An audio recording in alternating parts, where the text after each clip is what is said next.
All right, so we're diving into some seriously epic territory today, folks. Oh, Get ready for a deep dive into, well, myths and legends. love it. We're talking about two stories, two huge stories. The Epic of Gilgamesh, ancient Mesopotamia. Right. And then there's the one, well, everyone knows this one, Noah's Ark. Classic. But here's the twist. A listener sent us this question, and it's got us thinking. Hit me with it. What if Gilgamesh, the king, the legend himself, met Noah, the Ark builder, face to face? Oh, okay. Now that is interesting. You're talking about taking two figures from completely different worlds, different beliefs. Exactly. It's like a what if scenario nobody asked for, but suddenly everyone needs the answer to. I'm already hooked. So we're talking about more than just floods, right? It's about how these stories reflect on everything, life, death. And what it means to survive when, well, it feels like the whole world is falling apart around you. Right, because everyone's felt that at some point, haven't they? Maybe not a literal flood, but that feeling. Yeah. It's universal. And the fact that these stories, they pop up in cultures that are nowhere near each other, tells you something's going on there, deep down, about what it means to be human. Okay, so before we get too deep here. Yeah, let's set the stage a bit. Good idea. So we've got Gilgamesh, this guy. He's the king of Uruk, powerful and King of Uruk, wasn't that the first city? It's considered one of the earliest, yeah. Anyways, he's king, but here's the thing. He is terrified of dying. Like, really terrified. And that's a big deal in a world where, well, the afterlife wasn't exactly seen as a vacation spot, right? Yeah, exactly. The underworld in Mesopotamian myth, not a fun place. So Gilgamesh, he's on this quest, this epic journey to find the secret to immortality. And he goes to some pretty extreme lengths, doesn't he? Looking for magic plants, battling monsters, the whole 9 yards. He was desperate. He even meets, hold on, what was his name? Utnapishtim, the guy who survived a great flood sent by the gods. Oh, right. Their version of Noah, basically. And Gilgamesh, he thinks this guy has the answers he's looking for. But our listener's question takes a detour. Instead of Utnapishtim, imagine Gilgamesh comes face to face with Noah. Now that changes things. Yeah. Because you're talking about two completely different belief systems colliding. Okay, so picture it. On one hand, you've got ancient Sumer, gods, goddesses. They're a part of everyday life. They intervene, they mess things up. They're always around. Very different from the biblical idea of God, right? Right. Total opposite. With Noah, it's all about one God, all-powerful, and humans. They're supposed to follow the rules. Obedience is the name of the game. Exactly. Noah is chosen to build the ark not for himself, not like some kind of reward, but to save creation itself. It's about fulfilling a divine plan, something way, way bigger than just one person's life. And then you have Gilgamesh, driven by his own fear of death, his own ambition. It's almost like two sides of the same coin, right? Total contrast. One guy trying to cheat death, the other accepting it as part of something larger. And that's what makes this encounter so juicy. It's like two completely different philosophies, two ways of seeing the world, all clashing against the backdrop of this massive world-changing flood. So the source material we're working with, it says Gilgamesh. He doesn't waste any time, right? Oh, I can imagine. The second he meets Noah, it's like question after question after question. Firing them off, huh? About the flood, about God, about, everything. Trying to crack the code. Exactly. Like he's trying to figure out what no one knows, what secret he's holding on to, hoping to find like a cheat sheet for immortality. Which makes sense. I mean, that's Gilgamesh in a nutshell, isn't it? He's always looking for the angle, the advantage. Right. He's a problem solver, but even more than that, he's used to getting his way, used to, being king. So he probably assumes everyone sees things the same way. Oh, totally. Like the divine is just another, negotiation. You offer something, you get something back, that kind of thing. Transactional, that's the word. He even tries that with the gods in his own story, remember? Oh yeah, demanding immortality like it's some prize he deserves. So when he meets Noah, it's like, okay, what did you trade? What'd you have to do to survive? Some epic quest, some hidden sacrifice maybe. It's got to be something big in his mind. And here's where it gets interesting, right? Because Noah, he doesn't talk about deals or bargains. Not even a little. He doesn't. Nope.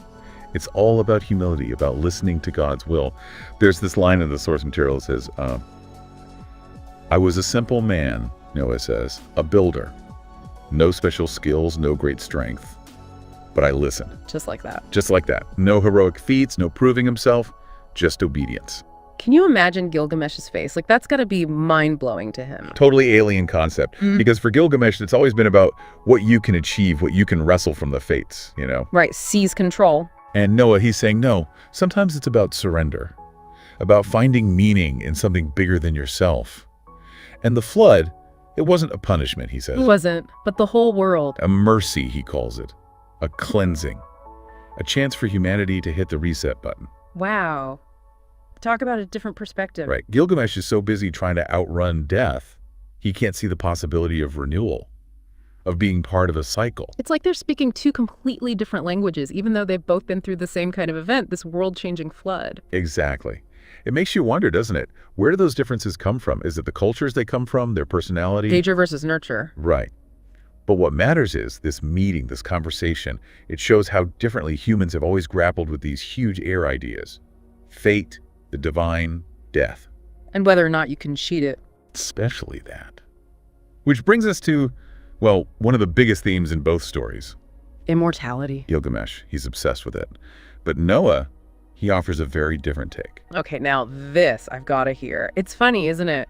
We talk about immortality like it's this big prize, the ultimate goal. But what if it's not all it's cracked up to be? Yeah, there's always a catch, right? Exactly. And I think that's what this story, this meeting between Gilgamesh and Noah, really brings to light. It challenges us to reconsider what we're really after when we talk about living forever. Right, because is it really about living forever, or is it about something else, like, I don't know, cheating death, avoiding something scary? It's like deep down, maybe we're afraid of missing out, of not getting to see what happens next. The ultimate FOMO. Right. And in that way, Gilgamesh, he's like the most relatable guy in the room. He's just being honest about it, wanting to hold on to life for as long as possible. Totally. But then you have Noah, and he's got this whole other perspective on things. Remember that part in the source material where Gilgamesh asks him point blank, like, what's it like to truly live without end? Oh yeah, he's practically begging for the cheat code at this point. And Noah, he doesn't give him a straight answer. Instead, he says, and this is the part that really stuck with me, can you imagine watching everyone you know, everyone you love, fade away while you stay the same? Ooh, that hits hard. Suddenly, immortality feels less like a gift and more like, I don't know, a very long goodbye. It is. It's bittersweet. Because on the one hand, yeah, you get to keep living, but at what cost? You'd be a witness to everything, but also, apart from it all, a constant observer. Not really living, not in the same way. Stuck.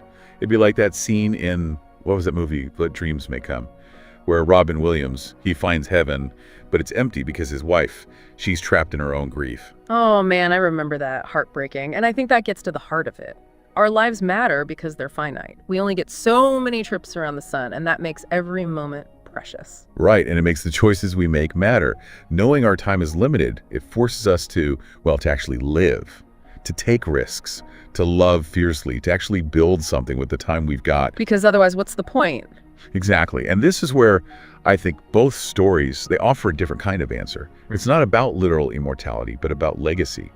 What we leave behind. Okay, so not living forever ourselves, but the impact we have, the ripples we create. Bingo. Think about it. Gilgamesh, he wants to be remembered as this great king, right? His name etched in stone. And Noah, he literally helps to repopulate the planet after the flood. Talk about leaving your mark. There you go. Yeah. And the source material even says, and I'm paraphrasing here, that what you build, what you create, that has more staying power than just your lifespan. So it's not about cheating death, but about finding meaning in the face of it. And recognizing that our stories, they're part of something bigger, something that keeps going even after we're gone. Man, that's a lot to think about, but that's what these deep dives are all about, right? Taking these ancient stories and finding the threads that connect to our lives today. Absolutely. And you know what? This conversation, it makes you appreciate those stories even more. It really does. So until next time, folks, keep those questions coming and keep exploring those myths and legends. You never know what you might discover about yourself along the way.